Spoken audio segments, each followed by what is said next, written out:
That sounds good. Ooh, I got some feedback here. You got me.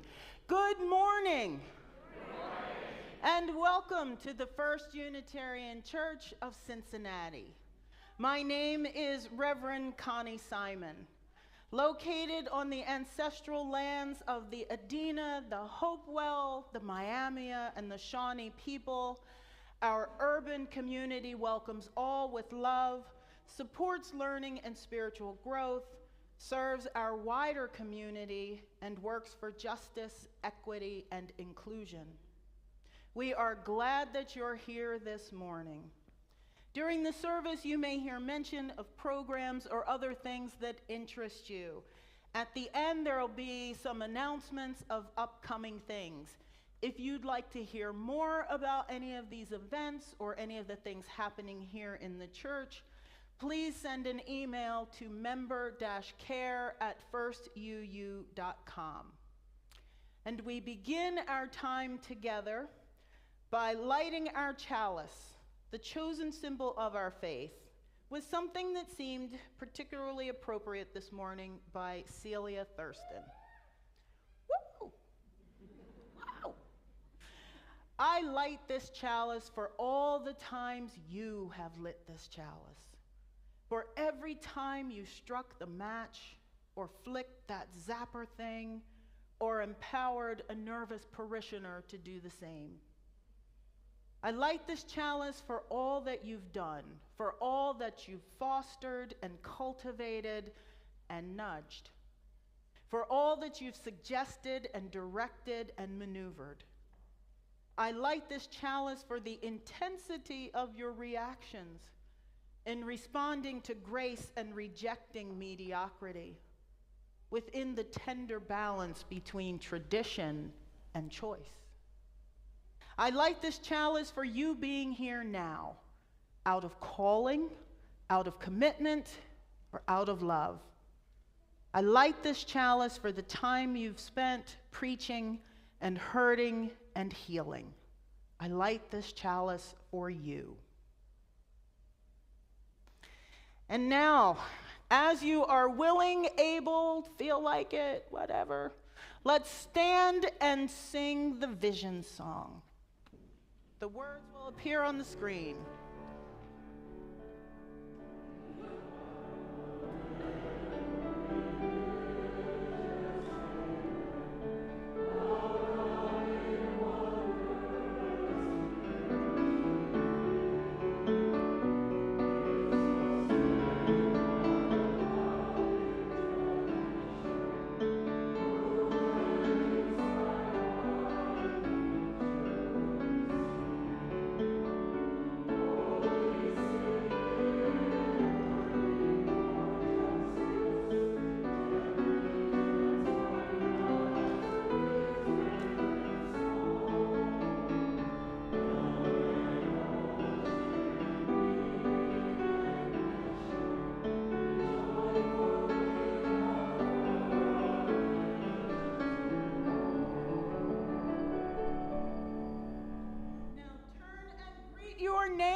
The last day of my 5th grade year, I can remember very well.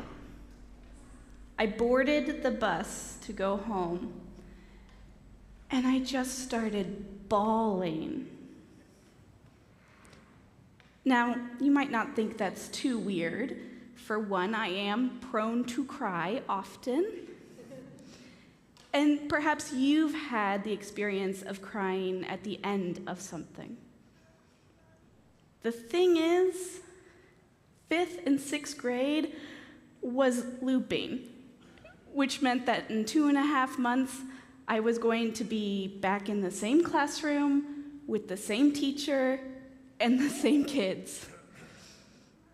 So, seems a bit silly, doesn't it, to be crying there on that bus? But I share that with you to say that goodbyes are hard even in the best of circumstances. And today, we say goodbye in not the best of circumstances.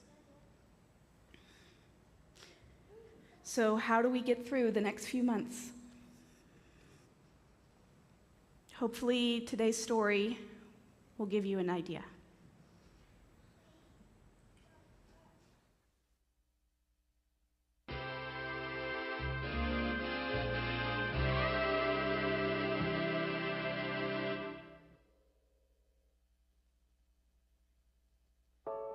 Ben Says Goodbye by Sarah Ellis.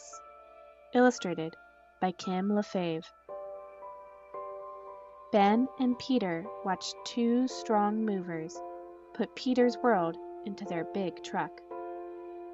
Box after box, box after box, box after box. And then, not in a box, Peter's red lightning bicycle. Ben's father said, maybe Peter can come back to visit next summer. Ben's sister Robin said, I'll show you how to talk to Peter online. Ben's brother Joe said, want to play sniggle ball? Ben's mother said, it's time to say goodbye to Peter. Ben did not want to play sniggle ball. He did not want to say goodbye to Peter.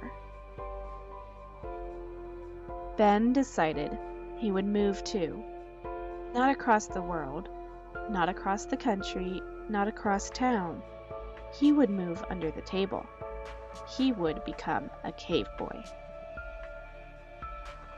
Cave boy Ben slept on furs. He ate with his fingers. He played with rocks. He protected himself with a club and pointed stick. He tamed a lion for his only friend. Cave boy Ben did not brush his teeth or say please and thank you. He only said "Guh." He said "Guh" for yes, and "Guh" for no, and "Guh" for go away. High on the walls of his cave, he drew with his pointed stick. He drew the story of 2 boys who were best friends. He drew how they flew on magic wings and beat the bad guys. He drew how they ran faster than race cars and talked silly talk and saved sad animals and fooled big kids. Cave boy Ben drew the story of 2 faraway friends who each dug a hole in his backyard. They dug past dirt and rocks and roots and worms, sewage pipes and subway lines, ancient cities and buried pirate treasure. They dug until they met right at the center of the earth, in the place where rocks melt. It was a good place for a barbecue. So the 2 boys ate chili dogs and played sniggleball. Then they went home, each to his own side of the world. When the walls of the cave were completely covered, Cave Boy Ben smelled butter. He crawled out.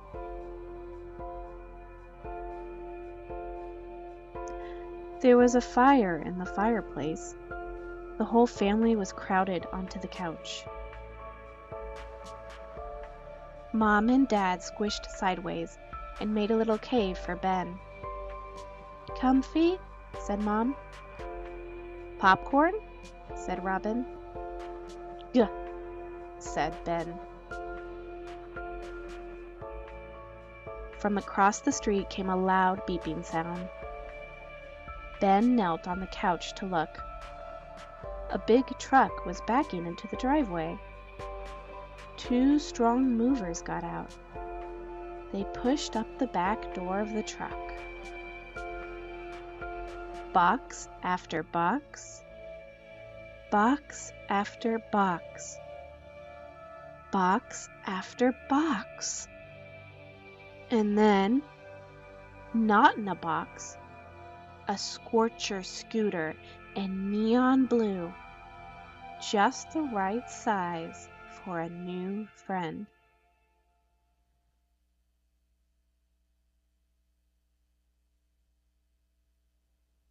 I wonder what this story can tell us about goodbyes and what we can do after goodbye.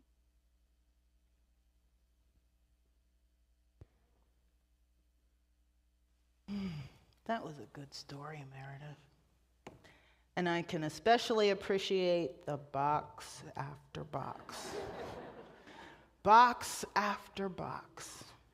And then, not in a box, a little dog named Ridley. This month, our Share the Plate beneficiary is the Lighthouse Youth and Family Services. Lighthouse Youth and Family Services was established in 1969 to provide support to vulnerable teen girls coming out of the juvenile justice system.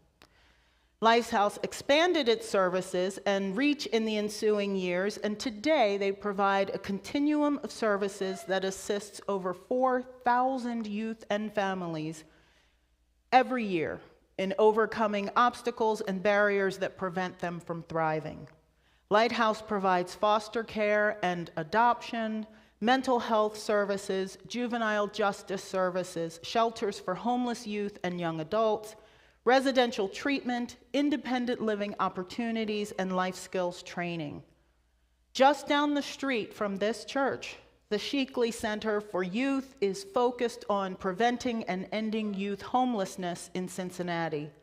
The center is a 36-bed emergency shelter serving transition-aged youths aged 18 to 24. In addition to the emergency shelter, it offers 39 units of permanent housing apartments to provide support for young adults as they move into the world. Here, transition-age youth have access to case management, housing services, a day resource center, and mental and physical health services. All services are strength-based and use trauma-informed care to further achieve Lighthouse's mission of empowering youth and families to succeed through a continuum of care that promotes healing and growth. If you would like to help us support the work of the Lighthouse Youth and Family Services, you can give in a number of ways. You can text the word GIVE to 513-717-7373. If you have access to our Breeze member system, you can click Give Now. You can donate online at firstuu.com. If you select any of these electronic giving methods, be sure to select from the drop-down box, June Share the Plate, so that your donation will go directly to Lighthouse. Or if you prefer, you can actually write a paper check and send it snail mail to 536 Linton Street, Cincinnati, Ohio, 45219. Make your check payable to First Unitarian Church and write Lighthouse in the memo line. And I'm only halfway kidding about the snail mail because our mail is not being delivered every day anymore. So be mindful of that. And with that, our offering will now be gratefully received.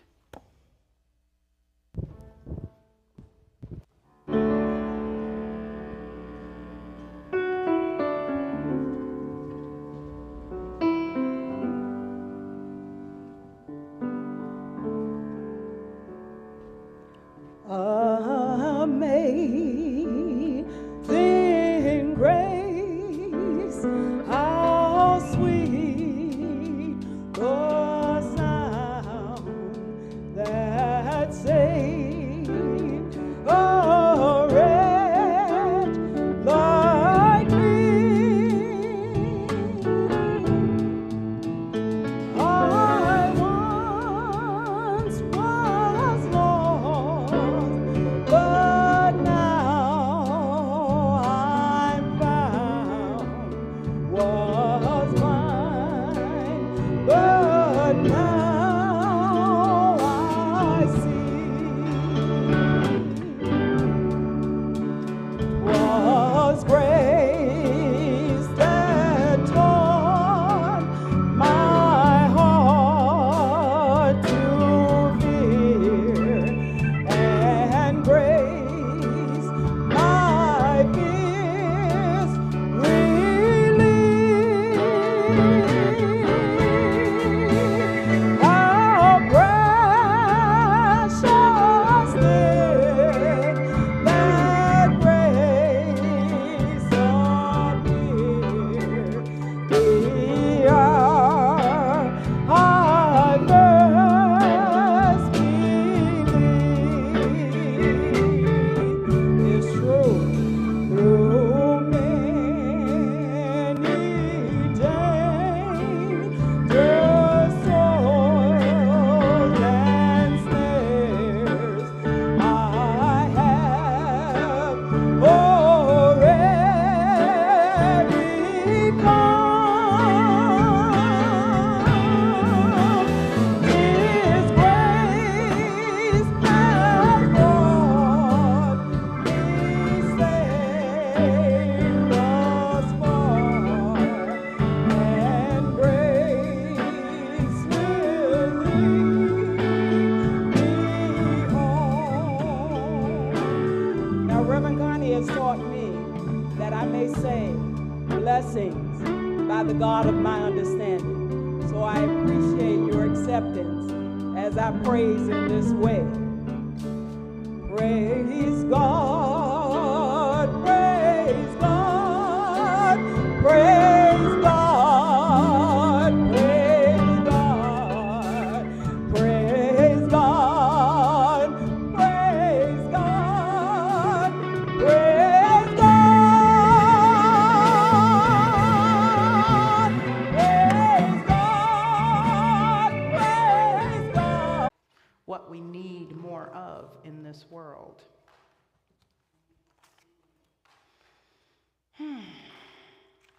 So, here we are on this day. There are a few more people in here than normal. Wonder what that's about. I want to tell you about something called freedom of the pulpit. 4 years ago, just a little over 4 years ago, you voted to give me the most precious thing you own, this pulpit. This piece of wood that has been through many, many years, seen many, many struggles, many fights, many joyous moments, been touched by many, many hands, and you can feel it. If you're ever up here and you put your hands here, you can tell a lot of people have been here before. So you gave that thing to me. You called me to be your minister. But what does freedom of the pulpit really mean? Well, the UU Fellowship of Waynesboro took the time to actually write it down. And they said it's on their website because it's important. The Unitarian Universalism and the Unitarian Universalist Fellowship of Waynesboro proudly uphold a pair of religious freedoms that are essential to the living tradition of our faith. Freedom of the pulpit. This freedom is the commitment that neither denomination, nor ministers' association, nor congregation, nor community will ever prevent a minister in our tradition from speaking their truth in every setting. And freedom of the pew. This is our tradition's guarantee that the person in the pew, whether member, friend, or visitor, will never be required to agree or profess agreement with the minister. This is not something new. It's been around for a long, long time. And one of the times when it was made most clear, most poignantly, was in 1819 by William Ellery Channing, when he preached his sermon on Unitarian Christianity. Because remember, this was a Christian faith. That's where it comes from. And he preached this sermon at the First Unitarian Church of Baltimore at the occasion of the ordination of Jared Sparks, who was this young guy who decided he wanted to be a minister. And in that sermon, Channing reminded Sparks that he must always speak his truth, that that was his responsibility, rather than preaching the words that did not accord with his truth just to satisfy the congregation. Just a few years later, Theodore Parker, in his famous sermon, The Transient and the Permanent in Christianity, said, "You may prevent the freedom of speech in this pulpit if you will. You may hire servants to preach as you bid, to spare your vices and flatter your follies, to prophesy good, smooth things, and to say, 'It is peace,' when there is no peace. Yet in so doing, you weaken and enthrall yourselves." So we've got this freedom of the pulpit, which has deep historical meanings. And it carries with it a sense of accountability for ministers. Because just as easily as you vote members in and call ministers in, you can call them out. You can send them away. We have guidelines that ministers are required to follow. And we have extensive training that prepares us to be in this place. They don't just throw us up here. And at the same time, there's that tension with the freedom of the pew, with the notion of congregational polity. You can go all the way back to 1648, to the Cambridge Platform. We've talked about that a number of times, and I know some folks who have used it as a defense weapon. I don't know what to call it. But the Cambridge Platform of 1648 says that congregations are self-governing entities, that they are groups of people who come together because they want to be together, and that you have the right to decide who your minister is, where you're going to meet, how you'll vote on things, all that stuff. And it says that you have obligations to one another, to other congregations, and to the collective whole of society. In the Cambridge platform, it says that when there are conflicts between members, you try to talk it out one-on-one. And there's a recognition that sometimes one-on-one doesn't work. So you go group to group. You pull together a small group of elders or designated representatives to try to work it out. And then the Cambridge platform says, if you still can't work it out, you must separate. And that's not punishment. It's just a truth that the parties can no longer agree how they want to be together, and they can no longer exist together. Now, this Cambridge platform is the basis of the UUA.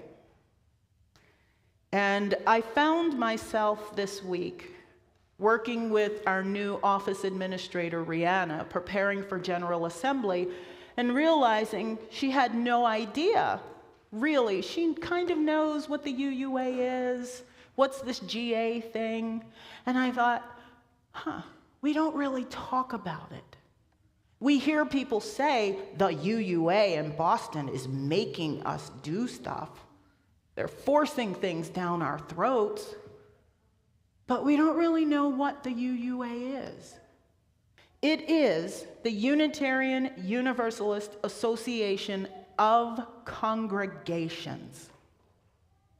It is the assemblage of First Unitarian Church of Cincinnati and Heritage Universalist Unitarian Church and St. John's and the Gathering at Northern Hills, and First U Philly, Chicago, Boston, insert name of city here. That is what the Unitarian Universalist Association of Congregations is. And it says that we, the member congregations, by sending our delegates, have decided that this is the way we want to be. We want to live in accordance with a set of principles. This is how we agree to be together. And therein lies the tension. Folks say that the Big Brother UUA forces things upon them. They say, individuals say, that they can believe whatever they want. And then we have this situation where, in some cases, ministers and religious professionals commit acts of misconduct. And that's not good. And we have situations where congregations commit acts of misconduct against religious professionals. And the result is that now we're in this situation where fewer ministers want to serve parishes, where more ministers are saying, I can't do this anymore, where congregations are struggling with infighting, and some are not making it. So that's what we're dealing with. And we've got this world of ours with wars and mass shootings and economic inequity, political division, you name it, it's out there. Floods, more and more every day. And then throw on top of it this monster called COVID. It's created patterns of anxiety and fear and anger and sadness and desperation across the board. And what do we do with it? We want to think sometimes it's out there. It's not in here. We're not like that.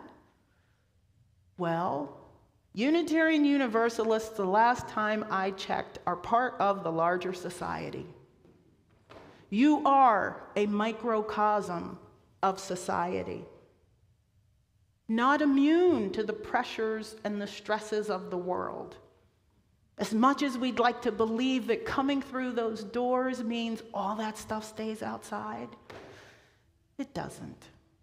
It follows us inside.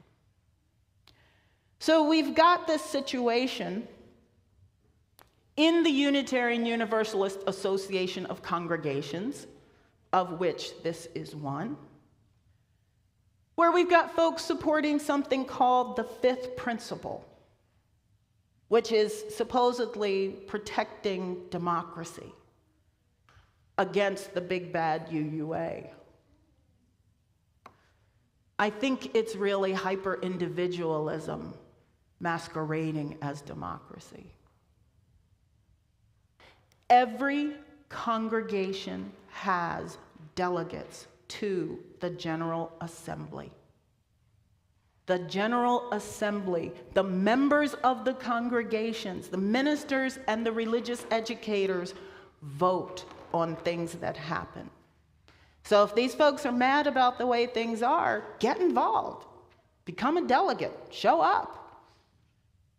Don't blame it on someone else. It's gone so far that this year there is even a candidate from a congregation here in the Midwest who has said, I don't want things to change in my congregation. I'm tired of this wokeism. I wish all these young people and the people of color and the marginalized people would just go and make their own Unitarian Universalism and leave us with ours. That's actually the candidate's platform. It's on the website. Look around this room. What if you did that? What if you sent all the people under, say 50 even? What if you sent all the people under 50, all the people with brown skin, all the people who identify as LGBTQIA+, all the people who are black, brown, disabled, if you sent all of them away, what would you have left? And how long could you sustain it? So that's where we are. And congregations are struggling to deal with this. The ministers and the religious educators and the musicians and even the UUA have acknowledged that we need to talk about this accountability issue and how people are abusing one another and not living in accordance with the covenant that we say we believe in, that we say we've agreed to. And here. So remember, I said you gave me freedom of the pulpit. So I've got some things I need to say today, and I'm going to say them. In this congregation, you have struggled to address conflict. In many cases, it's been swept under the rug.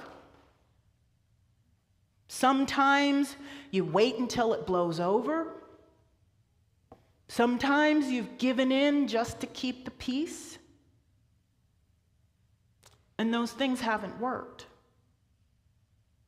Even now, there is a small group who is unwilling, unable, or just refuses to accept changes in the world, that there is a justice movement happening. They are unwilling, unable, or refuse to acknowledge or accept the direction that the majority of this congregation has decided to go. And now, it has affected me.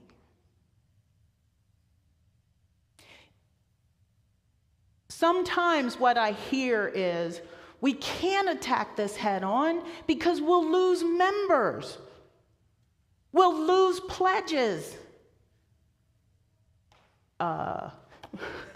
I don't even know how to respond to that. You might lose some members, but what about your self-respect as a congregation? I don't know. But this inability to cope with this culture has cost you ministers, plural. It has cost you members. It has cost you progress. Think back to Tim's sermon. It's in our DNA. If you didn't watch it in person, if you haven't listened to it, go back and listen to it, please. If you love this congregation, go back and watch it again. He talks about the things that have been in the DNA, in the groundwater, not in a way to blame anybody, because that's not what we're talking about here, but to say that it exists. We know that it's had effects. You've heard me talk many, many times about 1919, when my friend, Reverend Thayer, didn't really want to leave. And there was a group of members who didn't want him to go, even though he really wasn't the minister anymore. We're going to stick to our traditionalist ways and we're not going to change. But yet, we're going to call this new young minister because we want a new young minister.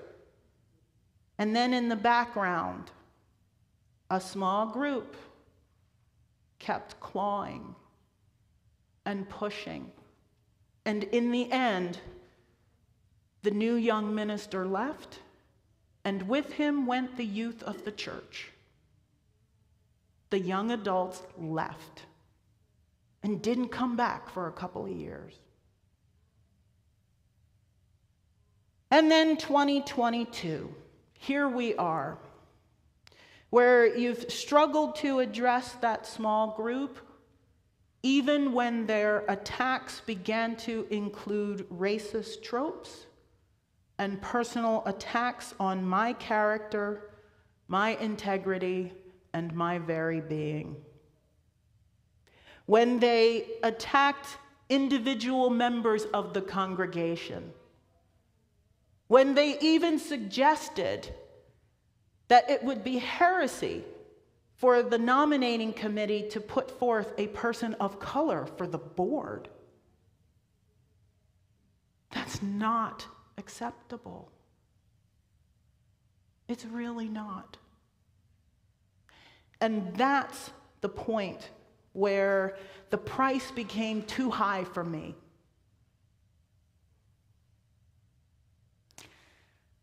And it's hard, because it's not what I wanted. But prices and choices, as my mom says.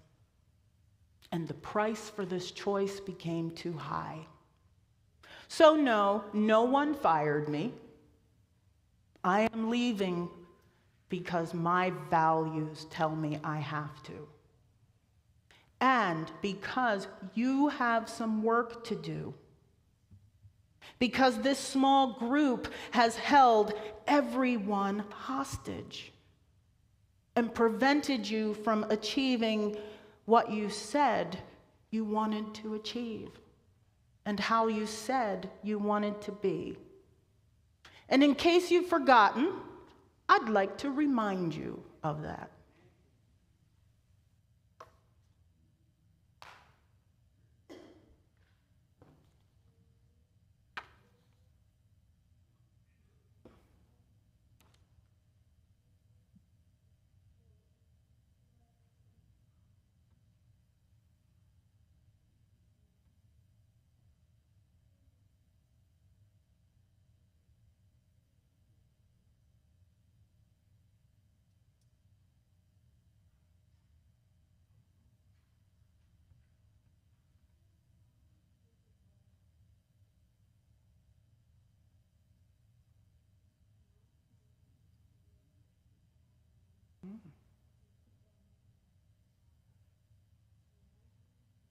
There may be some people saying, what on earth was that? When I first got here, we invited Reverend Lisa Presley in to do a series of exercises to ask you, what do you want First Church to be? What does it look like in 5 or 10 years? And those were the pictures that you drew. Now, is the situation dire? Did Reverend Connie just come in and really yell at us? And we've got grapes and cake and everything for her, and she's spending all this time yelling at us. No, not at all. But I needed to tell you some truths. Because without those truths, you can't recognize the gift of opportunity that you have been given. You have a tremendous opportunity in front of you. And my fervent prayer is that you will embrace it. That you will open all the doors and all the windows and get all the dust and the cobwebs out from the corners. That you'll let the light in. That you'll look at this culture that exists here and change it to truly embody that inclusivity and welcoming and the justice that you drew on those pieces of paper in October 2018. That's not my wish for you. That was your wish for you. So make the change. You have an opportunity before you to take the best of this congregation. The love, the commitment, the creativity, the danger, the tenacity, the joy, the music, the singing, the love. You have the opportunity to use all of those things to move forward. So, do your work. Do your work. Do your restorative circles. Do your right relations. Use your disruptive behavior policy. Take advantage of the UUA resources. They are there for a reason. Don't be so proud. Admit that you need help in doing this work. There are plenty of people out there who are willing and able and ready to help you. Don't think you know it all. Be open-minded, be open-hearted. Think out of the box. Be creative. Look at things that you've never even thought about before. You can do this. It's a gift. And if, as a result of doing all of those things, you find that you are left with a smaller, but happier and healthier congregation, then that's a good thing. Because that is what will attract new times 100. That is what attracts more people to come in. That is what will entice a minister to say, I want to come serve that church. That's what it's going to take. And I know you can do this. I came here of my own free will. So you know I love you. I came to Cincinnati. I must love you. I gave up Wawa. Although, yes, now I do have UDF, but, I will be missing UDF and I will be missing Jera. But still, I gave up Wawa and came here intentionally. So I know you can do it. And I had hoped to do this with you, and that's not going to be possible. I have loved being your minister. And I will always cherish my time here. I have lots and lots of memories. I've met many, many good people. And I'm pleased to say that I consider many of you my dear friends. And I know that we will always be in touch. I will be with you in spirit. Thank you, Amber. I will be the one cheering you on from a distance. And don't think I won't know what's going on here. You know I am connected enough to enough people. I will know what's going on. So, when I came here, the kids, many of whom are not really kids anymore, gave me some advice. And I'm going to share a few pieces of that advice with you as I leave. Number 1, be kind to one another. And with that, I would add, hold one another accountable for your behaviors. And do it in love. Go forward in covenant. Because without that, it's all fake. Doesn't matter. The second piece of advice that the kids gave me that I'll pass on to you is always bring donuts. Not to bribe people, but I looked at that as don't think that everything has to be perfect and formal and just so. Sometimes you want some donuts and some ice cream and maybe some crumbly French almond cake or whatever. Sorry, inside joke. Everything doesn't have to be perfect, but always bring donuts. And the most important piece of advice the kids gave me, don't stab people with a knife. That was real. Don't stab people with a knife.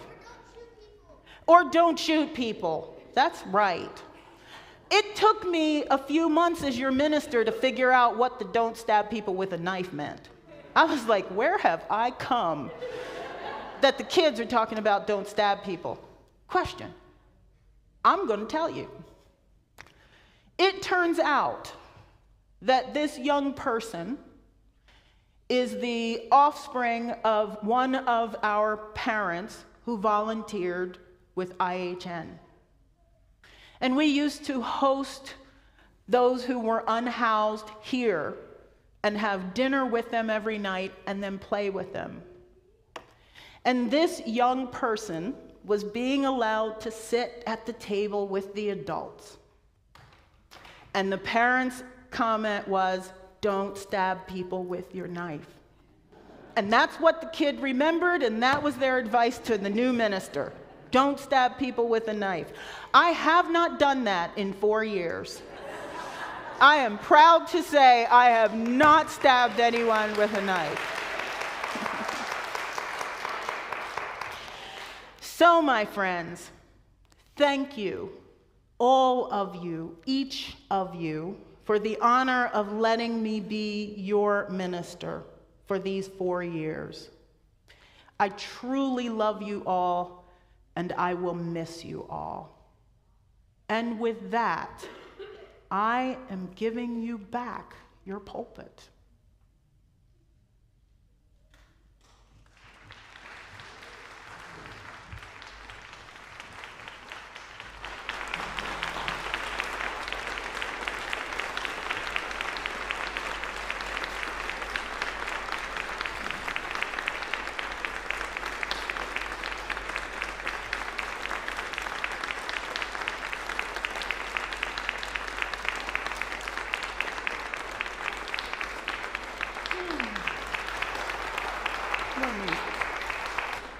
Little doodle. Let's do it.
So, let's talk about some joys and some sorrows. There are a lot. I know there are a lot. We've talked about many of them. And my invitation to you today is to look at this bowl and all the joys and all the sorrows that we've shared over the last 4 years. Some of these individual stones have made it in and out of this pool multiple times. And still, that's a lot of joy and sorrow. That's our lives. That's our lives. So today, into this water, which contains water that you have blessed for the last several years, and there is this much of it left in a container in that closet. So don't just pour it out and think it's any water. It's been boiled, and that's the water that we use for baby dedications. It's the water that we add to this every Sunday. So don't forget it's there. But to this pile, we add one more stone for all those we've named over the last 4 years. One more stone for all those whose names we never knew and still don't. And a final stone for all those names that have remained carefully guarded in our hearts for these many, many years.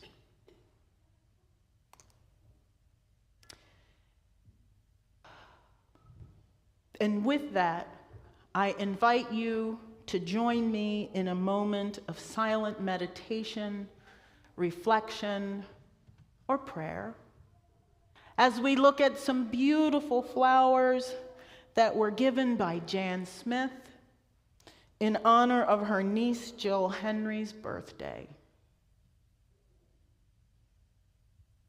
Let's pause.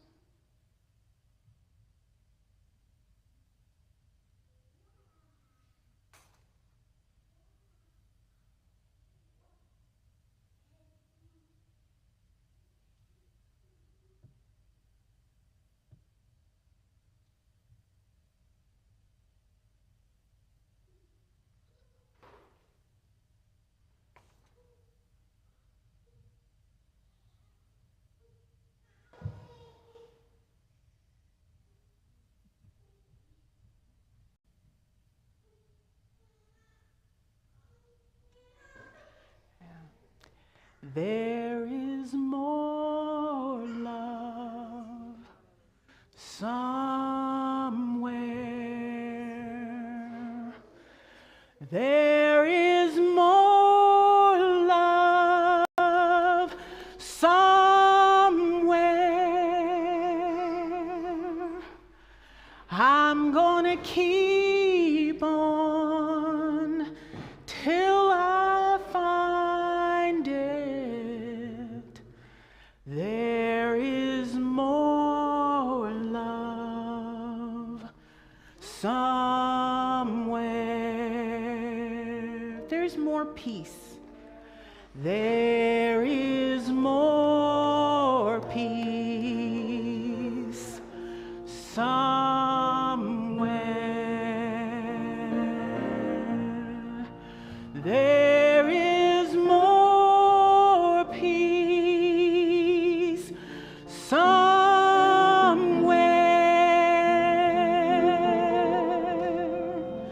I'm gonna keep on till I find it.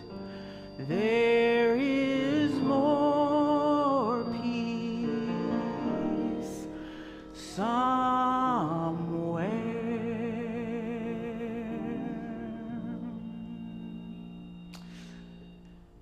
So you didn't get to drop stones today. Instead, I have a gift for you, a gift for the journey. Back in 2005, my colleague and friend and beloved, Reverend Marta Valentine, was due to begin a new ministry at a UU congregation. Think about what I'm about to say. In August, in New Orleans. Can you imagine what happened? The first days of that ministry, damage to the church, parishioners losing homes, staff losing things, lives being lost. And one of the things that was lost was her collection of stoles. And ministers from all over the country sent her stoles. And on the occasion of my ordination, she gave me one of those stoles. And I still have it and wear it proudly. She also gave me a little purple heart and said, "This is for courage. Courage for the journey." So as I was thinking about today and what I wanted to leave you with, I decided I would give each of you a little purple heart. So come forward up the outside aisles and back down the center to get your purple hearts. Little traveling music. If you want to, that would be awesome. Yes. Love's in need of love today.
on purpose.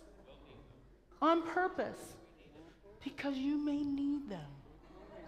On days when it feels like one's not enough, come and get a second one. On days when a new person joins your path, give them one too. And when they say, "What is this?" say, "Oh, it's a gift for the journey." Okay? All right. And with that, Meredith.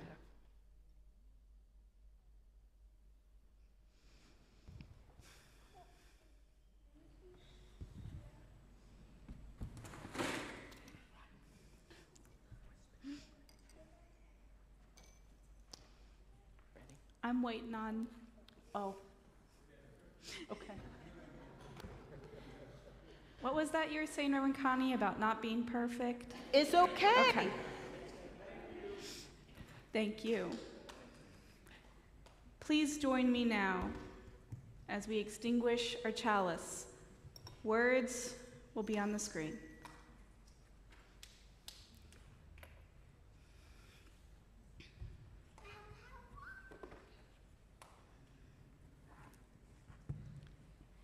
We extinguish this flame, but not the light of truth, the warmth of the community, or the fire of commitment.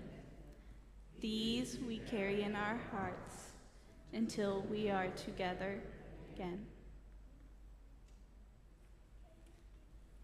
Thank you.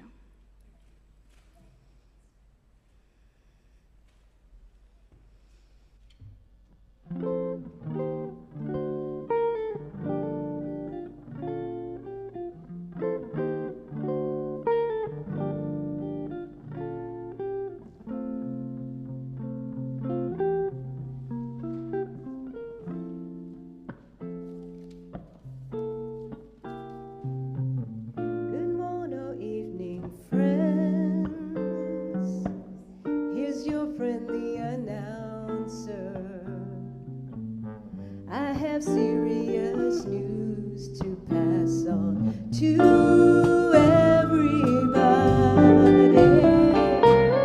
What I'm about to say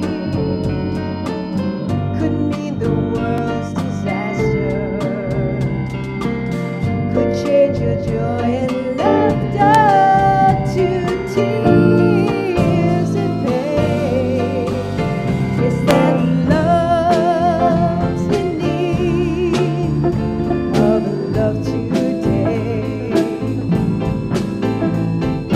Don't delay, send yours in right away. Hates go now, breaking many hearts. Stop it, please, before it's gone too far.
everyone to stand up as you are moved, and so as the Spirit guides you.